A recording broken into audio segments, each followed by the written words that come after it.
It was 4 years ago that Dean Pike first made the long drive to his new job in Buffalo, Alberta.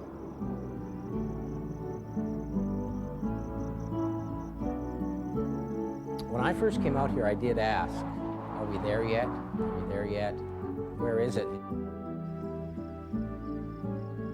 When we finally arrived, it really seemed to be the middle of nowhere. There was an elevator, a small store, and the even smaller school itself, sitting on what I thought was absolutely bald, flat prairie.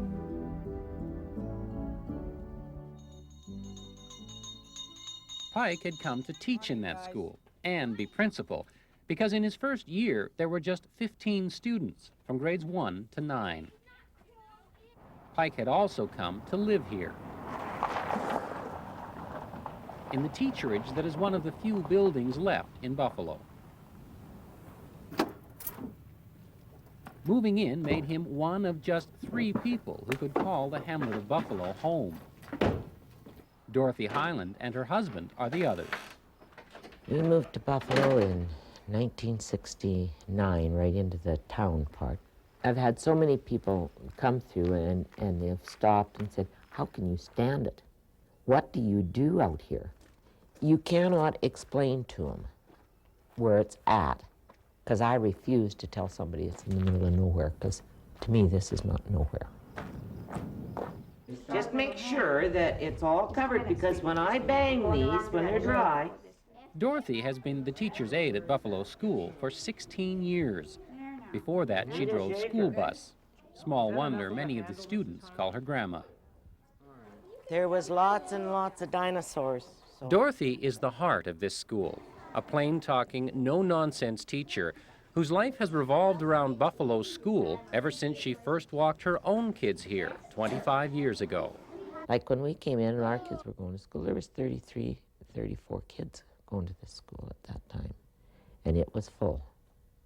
It's not full anymore. This year there are just 9 students from grade 1 to 5. It's an unsettling contrast for Dorothy Hyland, helping the kids grow and watching the school and the community shrink. Buffalo never was a big place. There might have been 35 people in the hamlet in the 30s and 40s at its modest peak. But to survive here, one farmer would buy out another, and as the farms got bigger, the hamlet and the families got smaller. People started having less kids, it seems like, too, so, you know, most families used to have about 6. Now you're lucky if they have 2, you know. That decline is reflected in the school photos from Buffalo. Year by year, it seems, they've been getting smaller and smaller. But the size of the class has no bearing on its importance to the hamlet. You don't have to be in Buffalo long to realize this school is the heart of a community you can't see. It stretches farther than you can see in every direction to the farms where the students live.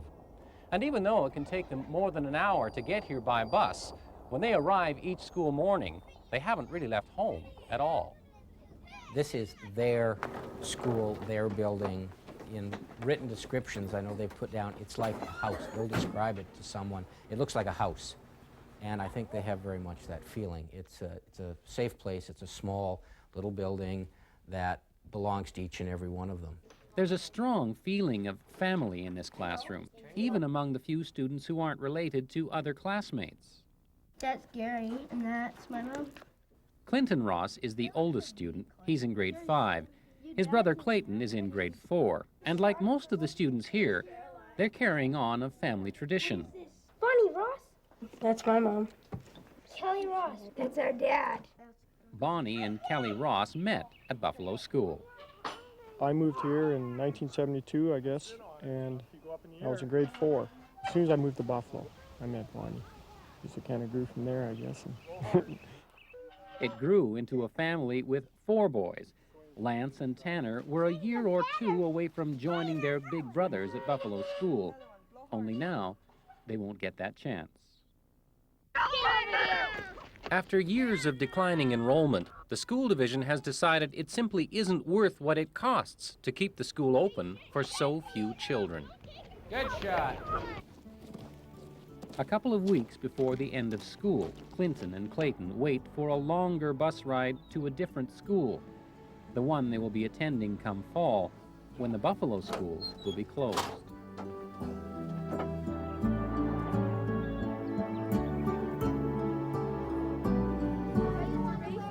There's certainly no trauma evident on the bus. The kids know they're headed for a bigger school, one that even has a gym for rainy days. Come on in. No. I'll just get you to stop at this first room, you guys, so we can see who's in grade 1 and 2. When they arrive at Jenner School, 60 kilometers west of Buffalo, the welcome is warm, and many of the faces are familiar. Do you guys remember Josh? He even was born over at Buffalo, I think, weren't you? But then you moved shortly. Many of the kids, including the Ross boys, already come to Jenner to play hockey. Now their parents have a new reason to spend more time away from Buffalo. We'll lose some of that community feeling. I think it will move with the kids. I hope not all of it, but I think a lot of it will go with the kids. But there's a lot more than community feeling at stake, according to Kelly Ross. You know, you close the school down, the elevator was shut down here a few years ago. Now you close the school. What's next? Post office. Pretty soon you don't have Buffalo anymore. It becomes a dirt town, you know, they'll come in there and they'll blade it all down, there'll be nothing left.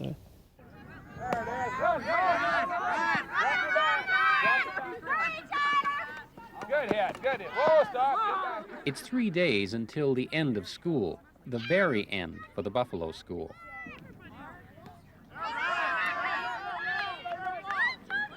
Go, Clay, all the way. Go to third. Go. Some of the locals mill about on the lawn, come for one last look at the school in operation.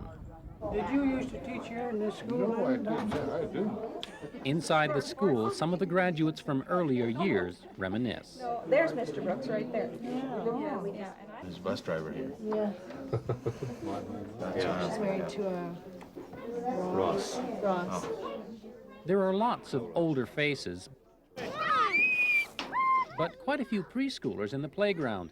Enough that 2 years from now, the school would have been up to 16 students again. But there are no dreams of it being reopened. Only a little wonder, perhaps, that it lasted this long. They've always wanted to shut down. I mean, this ain't the first time I remember going to school, they wanted to shut it down years ago. Let's see a hit, Lindsay. That you're so good. There it is. This has been a continuous fight for years. Finally, they won, I guess. This is our last report card from Buffalo School. After 4 years, Dean Pike will move to another school in another town. Do us proud next year, guys. Just be proud of who you are and what you are, okay? We love ya, okay? Dorothy Highland could never leave Buffalo. Later, time for a few last pushes on the swings. God. We'll see you. Bye. I'm going to retire, I guess. How I'm going to handle that, I don't know yet, but this is home. It's always been home. But come fall, home will include a school playground that will be silent for the first time in 35 years. For the CBC Alberta News, I'm Jim McQuarrie in Buffalo.